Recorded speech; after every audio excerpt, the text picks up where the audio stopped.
I don't know about y'all, but I find it to be a very polarizing experience being a Caribbean Christian, especially because sometimes I think it'll be so much easier for me to be more of a Caribbean person than a Christian. Growing up, my views definitely align more with the Caribbean norms, but now that I'm pursuing God more, those opinions and my desires are changing. Outside the Caribbean culture, a lot of people do wrestle with trying to find the balance between culture and religion or choosing one or the other. And if you're going back to the Caribbean culture, for instance, you will find people are supposed to be religious, regardless of what religion they are, Christian, Muslim, whatever. They still engage in the festivities.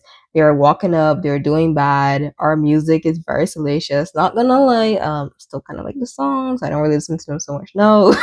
People dress immodestly. Some people will even dabble a bit in the paganism, doing voodoo, hoodoo, witchcraft, obeah, those kind of things. I have no problem choosing religion over culture in that regard, and I think everybody should be choosing religion, to be quite honest. Sometimes I'm shocked seeing that some people are calling themselves religious, claiming they're pursuing God, and yet they're at a fete.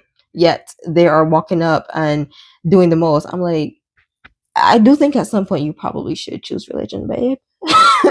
My thing, however, is trying not to follow the example that has been set for me by my family members and the Caribbean culture as a whole. So, for instance, this really was something I was thinking about when I was dating. I remember leaving a date thinking, I don't want to go down the same path that my family members have gone down, specifically the women who are typically the spiritual leaders in the family, whereas the men, even though we are a Christian family, the men, for some reason, are not very godly.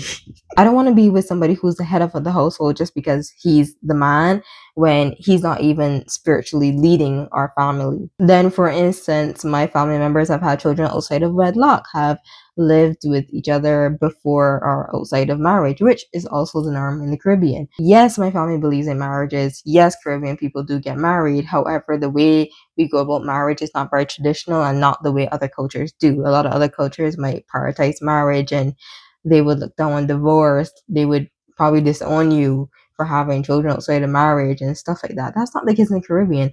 A lot of people will be together for years. Their children are done grown up and everything, and they're no getting married. Why? I don't want to go down that path, but sometimes I sit there and I think, God, it would be so much easier for me if I were just following the lukewarm Caribbean example that was set for me. If I was just like, oh yeah, I'm a Christian, but then I go live with a man and I fall into sexual sin when we're not supposed to be cohabiting before marriage. We're not supposed to be having sex outside of marriage. We're not supposed to be doing certain things.